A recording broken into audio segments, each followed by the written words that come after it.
द्वारपाल, हम आचार्य बंदी को ढूंढ रहे हैं। मैं उन्हें शास्त्रार्थ के लिए चुनौती देने आया हूँ। ब्राह्मण पुत्रों, तुम दोनों अभी बालक हो। आचार्य बंदी को चुनौती देने के बजाय किसी आचार्य के आश्रम में जाकर शिक्षा ग्रहण करो। द्वारपाल, आग की एक छोटी सी चिंगारी भी पूरे जंगल को जलाकर खाक कर सकती है। बाल पकने से कोई ज्ञानी नहीं हो जाता, ना ही धनायु और कुलीन होने से कोई बड़ा। ज्ञान की साधना करने वाला ही वृद्ध और महत्व होता है।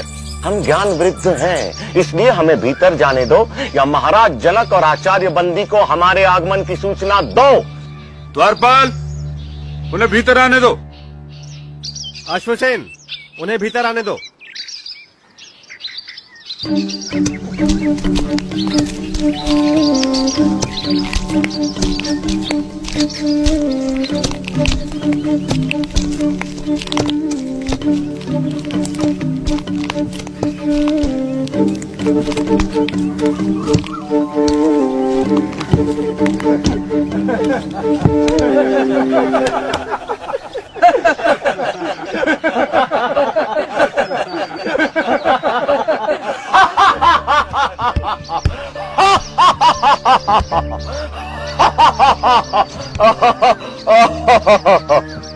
ब्राह्मण देवता, आप सभा को देखकर इस तरह क्यों हंस रहे हैं?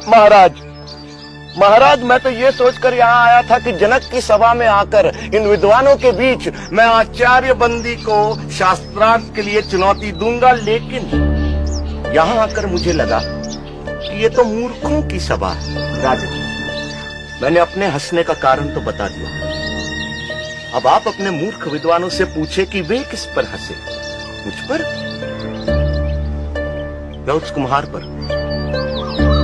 जिसने मुझे बनाया? पूछो किस पर हंसे ये सब।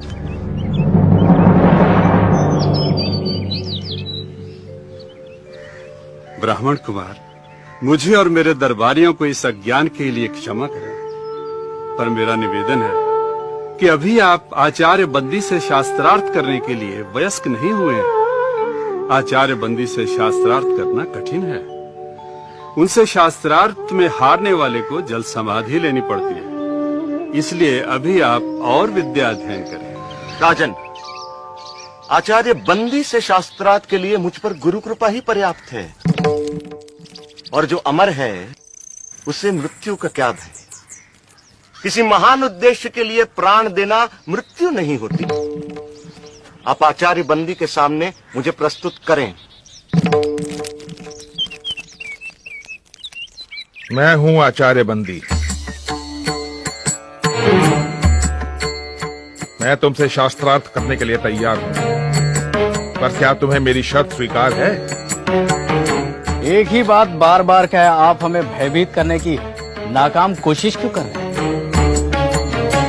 चाहो तो तुम दोनों एक साथ मेरे साथ शास्त्रार्थ कर सकते हो। मैं एक हूं और एक ही आपसे शास्त्रार्थ करूंगा।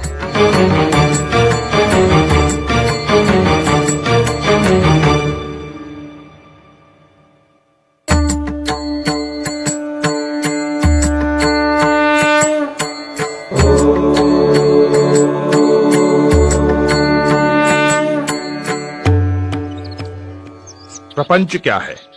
जो कुछ दिखाई देता है, जो कुछ, वह प्रपंच है। जो दिखाई देता है का तात्पर्य क्या है? जो दृष्टिगोचर है, मन और इंद्रियों का विषय है, जिसे मैं स्वयं जानता हूं, वही दृश्य है। जो दृष्टा है उसे कौन जानता है? स्वयं को कौन देखता है? उस स्वयं, उस आत्म को देखने के लिए किसी की सहायता की जरूरत नहीं पड़ती। जैसे सूर्य को प्रकाश के लिए दिए की जरूरत नहीं पड़ती, वह स्वयं प्रकाशमान है। यह संसार कहां से और कैसे आया? यह सृष्टि उससे और सिर्फ उससे आई। वह कौन है? वह ब्रह्म है, वह ईश्वर है। वही अपनी माया से इस संसार को रचता है। वह ही रचनाकार, पालक और इस जगत का संहारक है। ब्रह्म इस संसार की रचना, पालन और संहार कैसे करता है? जिस प्रकार मकड़ी अपने जाल की रचना करती है, उसी में विचरण करती है और फिर उसी को निगल जाती है, उसी प्रकार ईश्वर संसार की रचना, पालन और संहार करता है। जीव क्या है? जीव आत्मा है।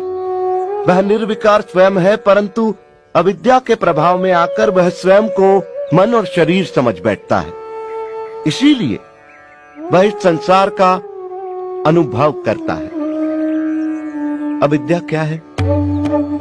अनात्मा को आत्मा समझना, निर्विकार को विकार युक्त समझना और इस संसार को ही सच समझना अविद्या है। तो विद्या क्या है?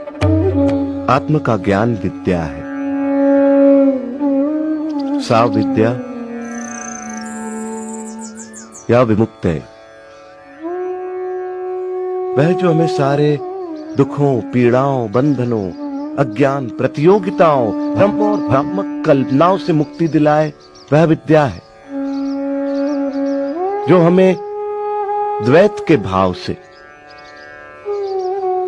हम दो हैं के विचार से, अलगाव के विचार से, तुम और मैं के भेद से मुक्ति दिलाए, वह विद्या है।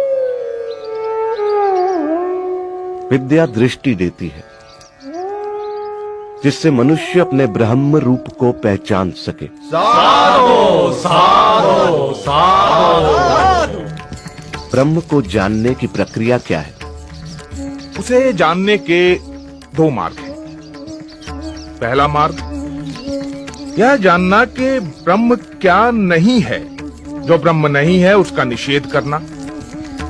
सब नाम, रूप, गुण, सदोष और परिवर्तनशील वस्तु का निषेध कर निर्विकार को जानना। दूसरा मार्ग सत्य जैसा है उसे वैसा ही पहचानना।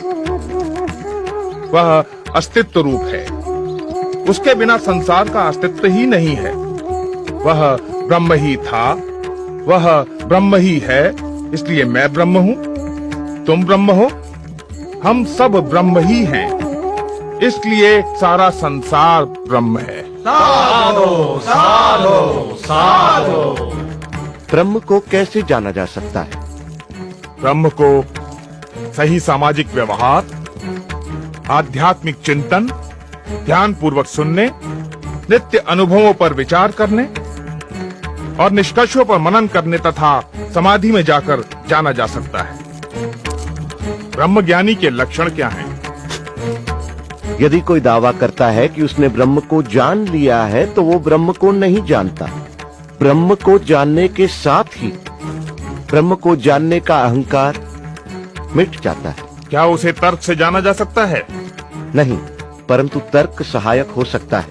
क्या उसे प्रार्थना और भक्ति से जाना जा सकता है? नहीं, किंतु प्रार्थना और भक्ति सहायक हो सकती है। क्या उसे योग व मनन से जाना जा सकता है? नहीं, परंतु योग व मनन सहायक हो सकते हैं। शास्त्रार्थ का अंत होता दिखाई नहीं दे रहा था।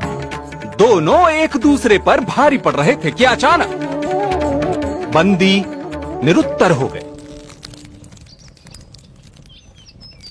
आचार्य, उत्तर दें।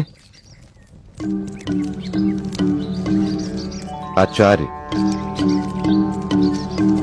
उत्तर दें। अष्टावक्र की जय। अष्टावक्र की जय।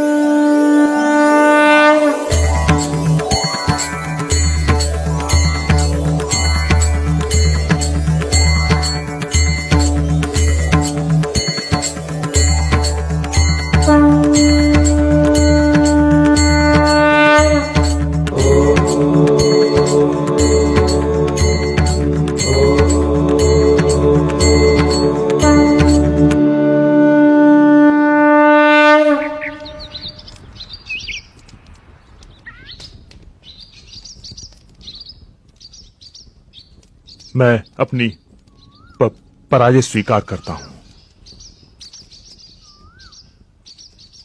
मैं जल समाधि लेने के लिए तैयार हूं।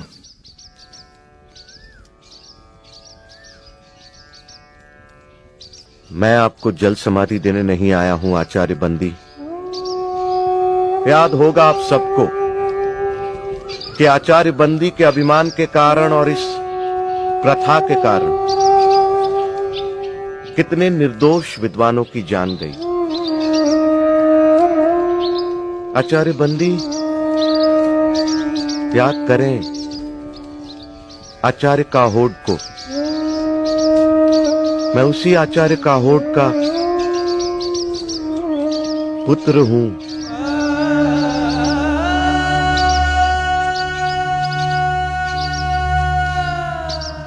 आज मैं विजयी हूं,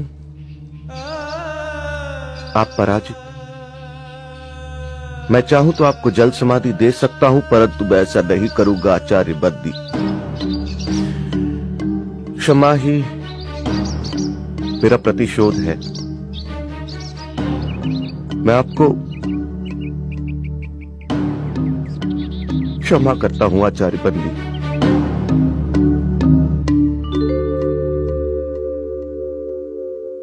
प्राण लेने से भी बड़ा दंड तुमने मुझे दिया बाल ज्ञानी। मुझसे पाप हुआ है, पाप हुआ है मुझसे। पश्चाताप की आग से बड़ी कोई आग नहीं आचार्य बंदी। हर दिन इस आग में जला पवित्र हो, यही आपका प्रायश्चित होगा। शास्त्र को शस्त्र न बनाओ।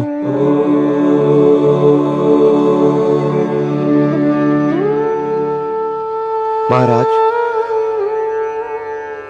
शास्त्र जीवन का विकास करते हैं, शस्त्र जीवन का विनाश। जितना पुराना है हिमालय, जितनी पुरानी है गंगा, उतना ही पुराना है ये सत्य। हिंसा से कभी किसी ने किसी को नहीं जीता।